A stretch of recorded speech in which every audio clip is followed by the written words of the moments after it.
চলে গেলেন মুক্তিযুদ্ধের ৪ নম্বর সেক্টর কমান্ডার সিআর দত্ত বীর উত্তম। রাষ্ট্রপতি ও প্রধানমন্ত্রীর গভীর শোক। ৩ বছরেও হয়নি রোহিঙ্গা প্রত্যাবাসন। নানা অজুহাতে মিয়ানমারের কালক্ষেপণ ৬ লাখ থেকে মাত্র ৩০,০০০ চিহ্নিত করেছে দেশটি। স্বাস্থ্য খাতে যোগ্য নেতৃত্বের অভাবেই করোনাকালে প্রকট হয়েছে সমন্বয়হীনতা, দুর্নীতি প্রতিরোধে তাগিদ রাশেদ খান মেননের। জামায়াত মুক্ত হতে কেন্দ্রের উপর চাপ বাড়াচ্ছে তৃণমূল, বিএনপি। রাজনৈতিক লাভ ক্ষতির হিসেব কষছে স্থায়ী কমিটি। কথিত ধর্ষণ ও খুন হওয়া কিশোরীর ফিরে আসার ঘটনায় ব্যবস্থা নেওয়ার আবেদন হাইকোর্টে, স্বীকারোক্তি আদায়ের নথি তলব।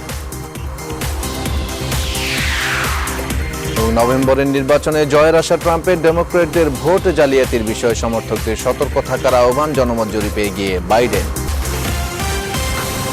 রেইনবো অলরাউন্ডার এক্সটেরিয়র পেইন্ট, বাংলাদেশের আবহাওয়া উপযোগী একমাত্র পেইন্ট। স্বাগত নিউজ 24 দিনের সংবাদের সাথে আছে আমি আফসারউদ্দিন। দেখছিলেন সংবাদ শিরোনাম, এবার বিস্তারিত।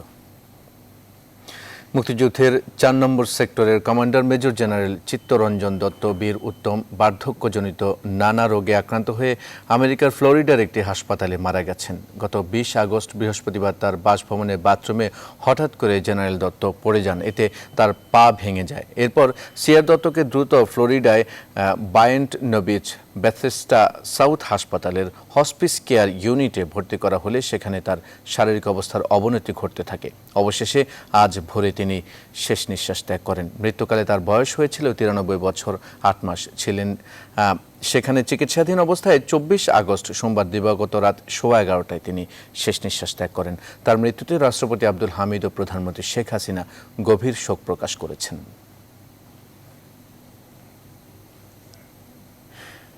বীর মুক্তিযোদ্ধা সিআর দত্তের মৃত্যু নিয়ে বিস্তারিত জানিয়েছেন নিউ ইয়র্ক প্রবাসী সাংবাদিক লাবলু আনসার। যুদ্ধের ৪ নম্বর সেক্টরের commander major general Chittaranjan Dutta অর্থাৎ সিআর দত্ত বীর উত্তম ফ্লোরিডা সময় সোমবার দিবাগত রাত ১১:১৫ শেষ নিঃশ্বাস ত্যাগ করেছেন। হাসপাতাল সূত্রের উদ্ধৃতি দিয়ে সাবেক ও অবসরপ্রাপ্ত এই জেনারেলের কনিষ্ঠ জামাতা প্রদীপ দাশগুপ্ত আমাকে এই সংবাদ নিশ্চিত করেছেন। তিনি আরো জানিয়েছেন, গত বৃহস্পতিবার তার কনিষ্ঠ কন্যা কবিতা দাশগুপ্ত হ্যাপির বাসার বাথরুমে পড়ে গিয়ে তার ডান পায়ের গোড়ালি ভেঙে যায়। তারপরই তাকে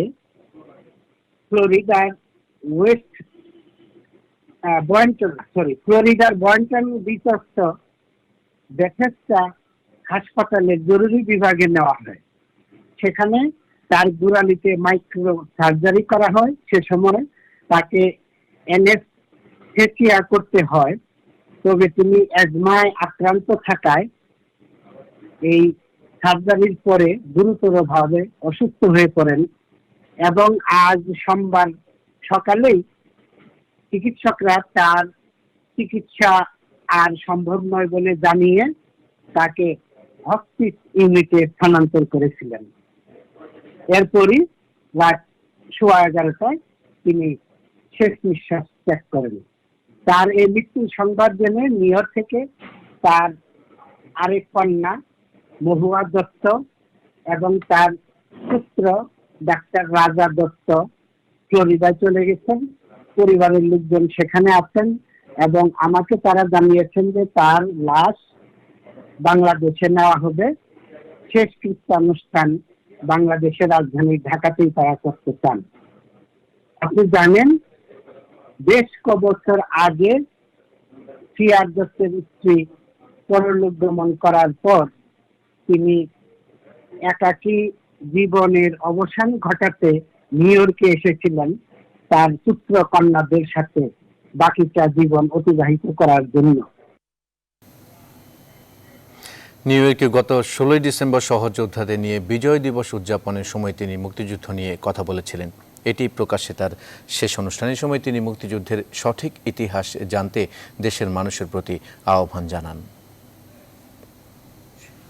যখনই আসবে এটা আমাদের জানার দরকার, জনগণের জন্যে এটা বলার দরকার, এটা সবাই মুখে মুখে প্রচারিত হবে, এটাই সৌভাগ্যের ব্যাপার।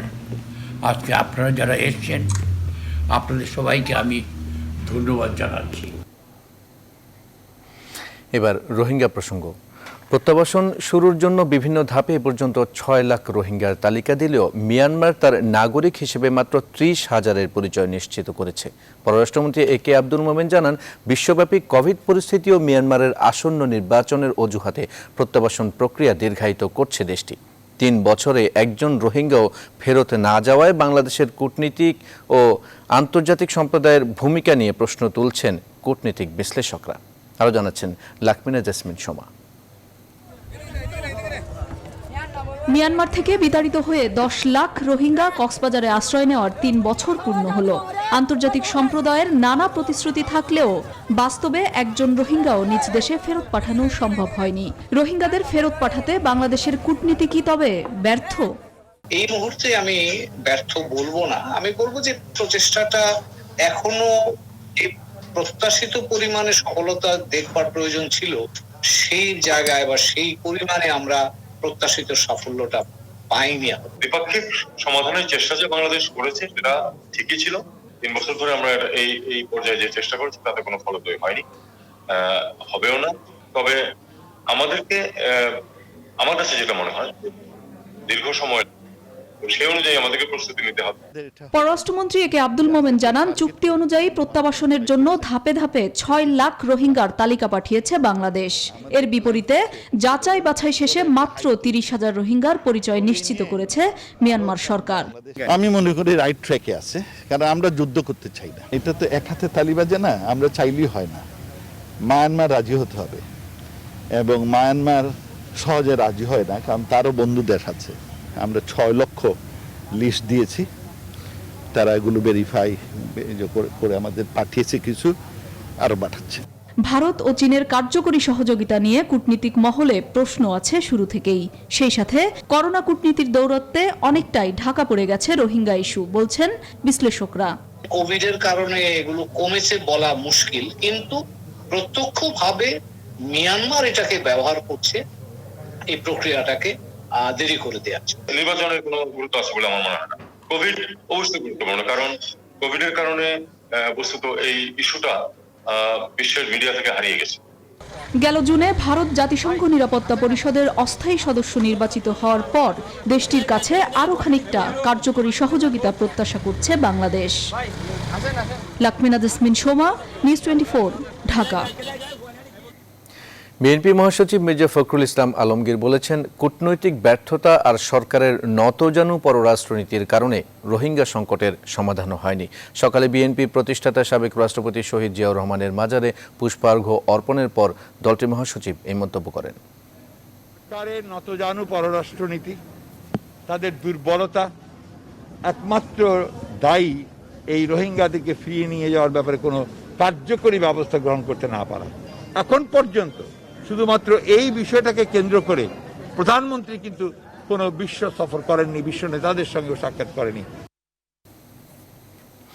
সেপ্টেম্বরের প্রথম সপ্তাহে গণপরিবহনে আগের ভাড়ায় ফিরে যাবার সিদ্ধান্ত আসতে পারে। মঙ্গলবার সকালে কুমিল্লা জোন বিআরটিএ ও বিআরটিসির কর্মকর্তাদের সঙ্গে মতবিনিময় সভায় এসব কথা বলেন আওয়ামী লীগ সাধারণ সম্পাদক ও সড়ক পরিবহন ও সেতুমন্ত্রী ওবায়দুল কাদের। নিজ সরকারি বাসভবন থেকে ভিডিও কনফারেন্সের মাধ্যমে মতবিনিময় সভায় যুক্ত হন মন্ত্রী। বলেন, রোহিঙ্গা সংকট সমাধানে সরকার কূটনৈতিক প্রচেষ্টা জোরদার করেছে। নিজ দেশের নাগরিকদের ফিরিয়ে নিতে মিয়ানমারের উপর চাপ দিতে আন্তর্জাতিক সম্প্রদায়ের প্রতিও আহ্বান জানান তিনি। রোহিঙ্গা সংকট সমাধানে সরকার কূটনৈতিক প্রচেষ্টা অব্যাহত রেখেছে। জনস্বার্থ এবং বিদ্যমান পরিস্থিতি বিবেচনা করে শর্ত সাপেক্ষে গণপরিবহনের পুরানো ভাড়ায় ফিরে যাওয়ার বিষয়টি সরকার চিন্তাভাবনা করছে। এবার অন্যান্য সংবাদ। স্বাস্থ্য মন্ত্রণালয় সঠিক নেতৃত্বে চলছে না, যার ফলে জনমনে তৈরি হয়েছে আস্থাহীনতা আর স্বাস্থ্য খাতে বাড়ছে সমন্বয়হীনতা। এমন মূল্যায়ন বাংলাদেশের ওয়ার্কার্স পার্টির সভাপতি রাশেদ খান মেননের। তার অভিযোগ, জাতীয় দুর্যোগে দুর্নীতি নিয়ন্ত্রণ করতে না পারার কারণে স্বাস্থ্যকর্মী ও সাধারণ মানুষ প্রতারিত হয়েছে। রাশেদ খান মেনন বলছেন, সমাধানের এখনও সুযোগ আছে, তার জন্য প্রয়োজন নেতৃত্বের দক্ষতা আর দুর্নীতি প্রতিরোধ। বিস্তারিত আশিকুর রহমান শ্রাবণের প্রতিবেদনে। বাংলাদেশে করোনা শনাক্ত হয় ৮ মার্চ, প্রথম মৃত্যু ১০ দিন পর ১৮ মার্চ। বাংলাদেশের ওয়ার্কার্স পার্টির সভাপতি রাশেদ খান মেনন বলছেন, শুরু থেকেই প্রস্তুতি সম্পর্কে স্পষ্ট ধারণা দেয়নি মন্ত্রণালয়। করোনা মোকাবেলা করতে গিয়ে প্রথমেই আমরা ৩ মাস সময় নষ্ট করেছিলাম। তখন আমাদের মন্ত্রী আমাদের বলেছিলেন যে আমরা সর্ববিধ প্রস্তুত আছি। এই প্রস্তুতি আমরা দেখলাম যে ৩ মাস ধরে কিছুই সেখানে হলো না। করোনা শনাক্তের পরীক্ষা কিংবা স্বাস্থ্যকর্মীদের সুরক্ষা সবকিছু নিয়েই জনমনে অনাস্থার কারণ মন্ত্রণালয়ের নেতৃত্বের ব্যর্থতা, অভিযোগ রাশেদ খান মেননের। আর এখন যখন ৯১টি ল্যাবরেটরি টেস্ট করছে, তখন দুটো হচ্ছে, একটা হলো যে টেস্ট কমিয়ে দেওয়া হয়েছে, ২ হলো কিট নিয়ে সংকট, সেই ভ্যাকসিনের ব্যাপারে অপেক্ষা করছে। তিনি বললেন যে বাংলাদেশের কোনো ভ্যাকসিনের প্রয়োজন হবে না, কারণ তার আগেই করোনা বাংলাদেশ থেকে বেরিয়ে যাবে। এখন এই কথাগুলোর মধ্যে দিয়ে কি বেরিয়ে আসে? এটা বেরিয়ে আসে যে আমাদের স্বাস্থ্য ব্যবস্থা খুব সঠিক নেতৃত্বে চলছে? আমি এটা মনে করি না। যখন মন্ত্রী বলে যে ভ্যাকসিনের প্রয়োজন নাই, তখন সাধারণ মানুষ মাস্ক কেন কিছুই করবে না, স্বাস্থ্যবিধি মানা দূরের কথা। মেনন আরও বলেন, স্বাস্থ্য খাতের দুর্নীতির পুরনো অভিযোগ আরও বড় করে দেখা দিয়েছে করোনাকালে। যারা স্বাস্থ্যকর্মী, তাদের পিপিই দিয়ে দুর্নীতি, তাদের মাস্ক দিয়ে দুর্নীতি, এটা গ্রহণ করা যায় না। একটা সম্পূর্ণ অনাস্থাবোধ সৃষ্টি হয়েছে সারা দেশে স্বাস্থ্য প্রশ্ন নিয়ে। যখন জাতীয় পরামর্শ কমিটি নিজেরা দাঁড়িয়ে বলছে টেস্ট বাড়াও, তারপর টেস্ট বাড়ানো হয় না। যখন জাতীয় পরামর্শ কমিটি বলছে যে ভ্যাকসিনের ব্যাপারে এখনই আগুয়ান পদক্ষেপ নাও, তখন সেটাকে উড়িয়ে দেওয়া হয়। তখন আমরা কি বলবো? স্বাস্থ্য ক্ষেত্রে ভঙ্গুর চিত্র বলবো না? এবং এই দায়িত্ব কে নেবে? স্বাভাবিকভাবেই যে ব্যক্তি আছে তাকে এই দায়িত্ব নিতে হবে। স্বাস্থ্য খাতের নতুন ও পুরনো সংকটগুলো সমাধানের সুযোগ এখনও হাতছাড়া হয়নি বলছেন মেনন। তার জন্য প্রয়োজন স্বাস্থ্য ব্যবস্থার উপর জনগণের আস্থা ফেরানো। যে বাজেটে স্বাস্থ্য খাতের যে বরাদ্দ রয়েছে সেটাও যথেষ্ট পরিমাণ নয়। স্বাস্থ্য খাতকে প্রাধান্য দিয়েই আমাদের এই সমস্ত অর্থনৈতিক পুনর্বাসন পরিকল্পনাটাকে আমাদের তৈরি করতে হবে। আশিকুর রহমান শ্রাবণ, নিউজ 24, ঢাকা। জোটে ঢুকে বিএনপির জনপ্রিয় নেতাদের রাজনৈতিকভাবে দুর্বল করেছে জামায়াত, আর এই ঐক্য মুক্তিযোদ্ধার দল বিএনপির গায়ে যুদ্ধাপরাধীর তকমাও লাগিয়েছে দীর্ঘ সময় জুড়ে। এই অভিযোগ করে দলের তৃণমূল নেতারা জামায়াতকে এখনই ছাড়া যায় কিনা এ নিয়ে ভাবতে বিএনপির নীতি নির্ধারকদের প্রতি পরামর্শ দিয়েছেন। দলের সিনিয়র অনেক নেতা জানালেন, রাজনৈতিক হিসেব নিকেশে বিএনপির জন্য এই মুহূর্তে জামায়াত লাভজনক কিনা এ নিয়ে স্থায়ী কমিটির সদস্যরাও বিশ্লেষণ করছেন। বিস্তারিত তৌহিদ শান্তর প্রতিবেদনে। সরাসরি নির্বাচনী জোট ছিল না তখন, কিন্তু ১৯৯১ সালে জামায়াতে ইসলামের সমর্থন নিয়েই সরকার গঠন করেছিল বিএনপি। ১৯৯৬ সালের তত্ত্বাবধায়ক সরকারের অধীনে নির্বাচনের আন্দোলন সমর্থন করায় ওই বছরের ১২ জুনের সপ্তম জাতীয় সংসদ নির্বাচনে জামায়াতের পাশে ছিল না বিএনপি। যদিও ২০০১ সালে ৪ দলীয় জোট গঠন করে জামায়াতকে সরকারে নিয়ে মন্ত্রিত্ব দিয়ে মুক্তিযুদ্ধের বিরোধিতাকারী জামায়াতের ২ নেতার গাড়িতে জাতীয় পতাকা তুলে দিয়েছিল বিএনপি। জোট সরকারের অঙ্গীকার ছিল একসাথে আন্দোলন, একসাথে নির্বাচন, একসাথে সরকার গঠন। ২০ বছর পর এসে দলের তৃণমূলের অনেক নেতাই জোটের নেয়া সেই রাজনৈতিক সিদ্ধান্তর সমালোচনা করছেন। জামাতের দুর্নাম আছে রাজাকার, এই জামাতের সাথে থেকে থেকে বিএনপি কেন এই দুর্নামের ভাগ বইবে? জামাত তো যে বিএনপির যে ভালো ভালো সংগঠক এবং ক্যান্ডিডেট, তাদেরকে নির্মূল করার একটা অপচেষ্টা তারা লিপ্ত। আমি নিজে মুক্তিযুদ্ধে সরাসরি অংশগ্রহণ করেছি। আমি চাবো না যে এই যুদ্ধাপরাধী সাইনবোর্ড আমাদের মাথার উপরে থাকুক। নিবন্ধন বাতিল হলেও গত ২০১৮ সালের নির্বাচনেও ধানের শীষ মার্কার আড়ালে বেশ কিছু আসনে জামায়াতের প্রার্থীকে নির্বাচন করার সুযোগ করে দেয় বিএনপি। এই দলটির শুভাকাঙ্ক্ষী ডাক্তার জাফরুল্লাহ চৌধুরীও মনে করেন, জামায়াতকে ছেড়ে দিলে বিএনপির খুব একটা ক্ষতি নেই। জামাত যতক্ষণ পর্যন্ত পাবলিকলি ক্ষমা না চাইবে একতার কার্যকলাপের জন্য, বিএনপি তাকে ২০ দল থেকে বাদ করে দেওয়া উচিত। জামায়াত বিএনপির এই সখ্যতা থাকবে কি না এ নিয়ে তৃণমূলের আলোচনা দলের সর্বোচ্চ মহলেও আলোচিত হচ্ছে বলে জানালেন সিনিয়র নেতারা। 2001 সালে আমাদের জামাতের প্রয়োজন ছিল না। জামাত তাদের স্বার্থে আমাদের সঙ্গে নির্বাচনে জোটভুক্ত হয়েছে। আর বিএনপি যদি নিজে সুসংগঠিত এবং তার অ্যাক্টিভিটি বাস্তবায়ন না করতে পারে তাহলে জামাত আমাদের কোনো সাহায্যে আসবে না। বিএনপি মুক্তিযুদ্ধকে ধারণ করে, মুক্তিযুদ্ধকে ধারণ করে মুক্তিযুদ্ধের জন্য যদি কোনো কিছু প্রয়োজন হয় বিএনপি সিদ্ধান্ত নেবে। যদিও বিএনপি তাদের দীর্ঘদিনের মিত্র জামায়াত ছাড়ার বিষয়ে দেশের অভ্যন্তরীণ রাজনৈতিক চাপকে আমলে নেবে নাকি আন্তর্জাতিক কোনো লবিংকে কাজে লাগাতেই জামায়াত ছাড়ার কথা ভাববে, সেটাই এখন আলোচনার অন্যতম বিষয় বলে মনে করেন রাজনৈতিক বিশ্লেষকরা। তৌহিদ শান্ত, নিউজ 24, ঢাকা। উন্নয়নের নামে সড়ক খোঁড়াখুড়িতে অতিষ্ঠ নগরবাসী। এ বিষয়ে বিস্তারিত জানাতে এই মুহূর্তে রামপুরা থেকে যুক্ত হচ্ছেন সহকর্মী তালুকদার বিপ্লব। এই মুহূর্তে আমাদের সহকর্মী বিপ্লব আছেন বনশ্রীতে। বিপ্লব, বনশ্রী এলাকার সড়ক খোঁড়াখুড়ির কারণে স্থানীয়দের কি ধরনের সমস্যা হচ্ছে, তাদের বক্তব্য কি বলছেন তারা?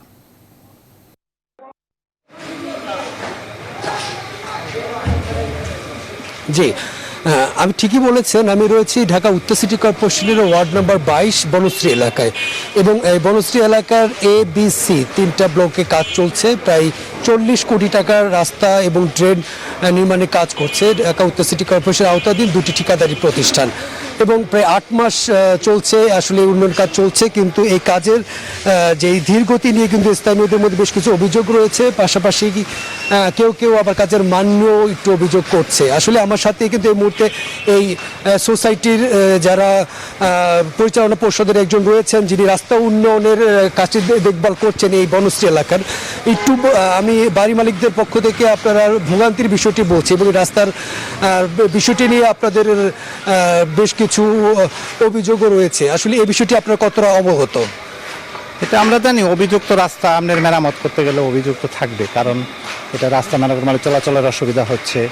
তারপরে আমাদের বর্ষাকাল, এখানে একটু প্রবলেম হচ্ছে। সব কিছু মিলেই রাস্তার কাজ যত তাড়াতাড়ি পাবলিক মনে করে হয়ে যাবে, এটা করা মোটেই সম্ভব না বাস্তবিক পক্ষে।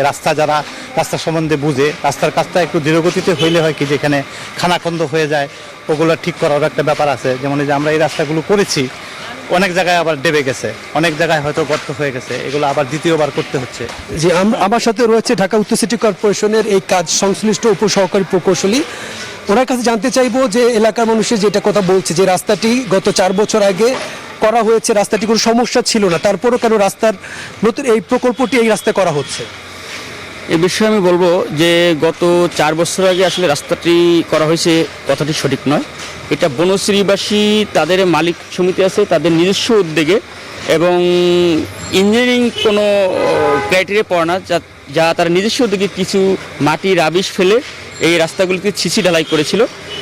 আমরা এই ঢাকা সিটি কর্পোরেশনকে প্রায় বছর 2 আগে হস্তান্তর করা হয়েছে, এটা ইস্টার্ন হাউজিংয়ের পক্ষ থেকে, এবং বনশ্রীবাসী এই রাস্তাটি উন্নয়নের জন্য আমাদেরকে বারবার তাগিদ দিয়েছে, এবং এখানে অনেক সরকারি উচ্চ পর্যায়ে গণ্যমান্য ব্যক্তিবর্গ এই রাস্তাটি উন্নয়ন করার জন্য বারবার তাগিদ দেওয়ার ফলেই গভর্নমেন্ট থেকে একটা প্রকল্প নিয়ে এই বনশ্রী A, B এবং C 3টে ব্লকে, যেটা ঢাকা উত্তর সিটি কর্পোরেশন আওতাধীন, এই 3টে ব্লকে প্রায় 50টির মতো রাস্তা রয়েছে। এই 50টি রাস্তার উন্নয়ন কাজ হাতে নয়। রাস্তাটির বর্তমানে কাজের অগ্রগতি কতটুকু, এবং কবে নাগাদ আসলে মানুষ স্বাভাবিকভাবে চলাচল করতে পারবে? এই রাস্তাটি আমাদের আগামী ডিসেম্বর মাসে শেষ হওয়ার কথা।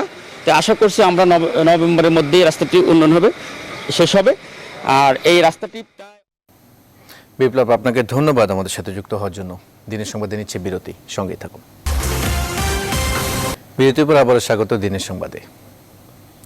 51 দিন পর কথিত ধর্ষণ ও হত্যার শিকার নারায়ণগঞ্জের কিশোরীর ফিরে আসার ঘটনায় ব্যবস্থা চেয়ে হাইকোর্টে আবেদন করেছেন সুপ্রিম কোর্টের আইনজীবী শিশির মনির। আজ তিনি এই আবেদন করেন। এদিকে আদালতে এই হত্যা মামলার 3 আসামির স্বীকারোক্তিমূলক নথি তলব করেছে। গেল 4 জুলাই নারায়ণগঞ্জ শহরের দেওভগ পাক্কা রোড এলাকায় বাসা থেকে বের হওয়ার পর নিখোঁজ হয় 5ম শ্রেণীর শিক্ষার্থী জেসা মনি।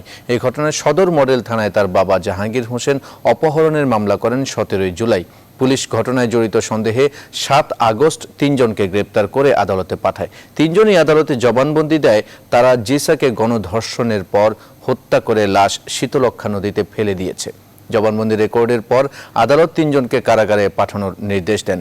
এমন জবানবন্দি দেওয়ার 1.5 মাস পর জিসা নামে ওই শিক্ষার্থী নিজেই নারায়ণগঞ্জ সদর মডেল থানায় হাজির হয়ে সবাইকে চমকে দেয়।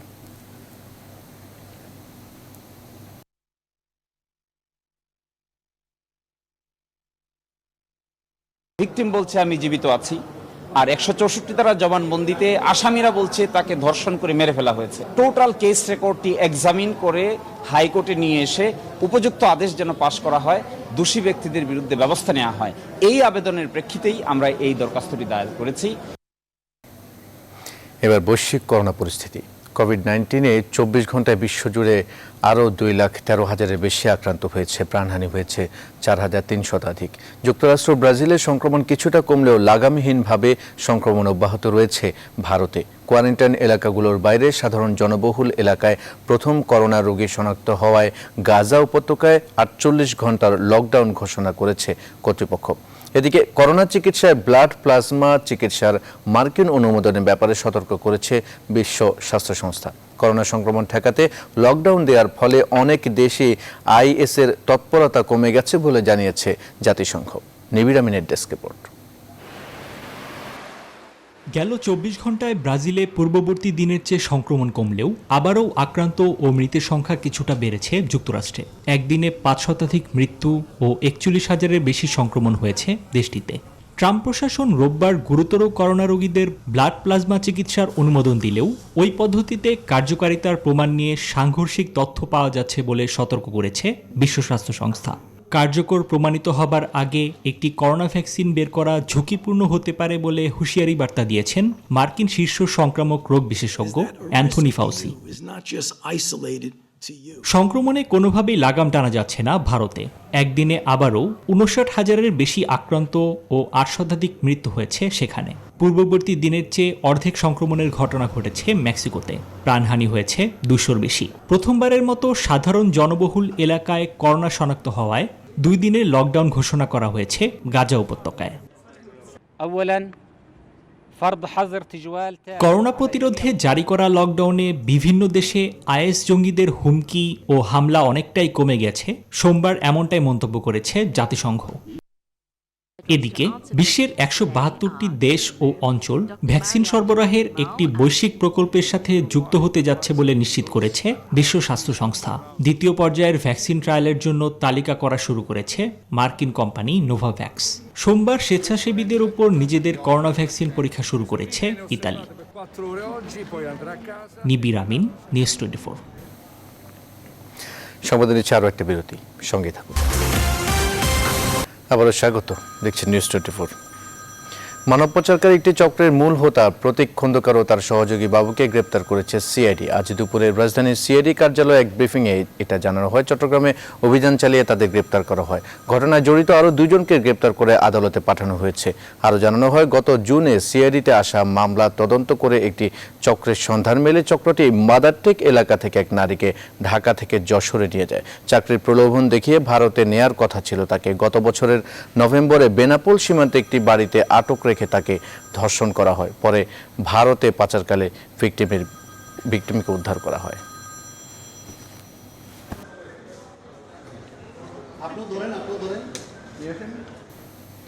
টানা বৃষ্টি আর অস্বাভাবিক জোয়ারের পানিতে বাগেরহাটে বড় ক্ষতি হয়েছে মাছের। জেলার 5 সহস্রাধিক খামারে চিংড়ি ভেসে গেছে। পুঁজি হারিয়ে অনেকেই নিঃস্ব হয়েছেন। শতভাগ রপ্তানি পণ্য ভেসে যাওয়ায় ঠিক কী পরিমাণ ক্ষতি হয়েছে তা এখনও নিশ্চিত নয় মৎস্য বিভাগ। ক্ষতি পোষাতে সরকারি বেসরকারি উদ্যোগ প্রয়োজন বলছেন সংশ্লিষ্টরা। শেখ আহসানুল করিমের তথ্যচিত্রে ডেস্ক রিপোর্ট।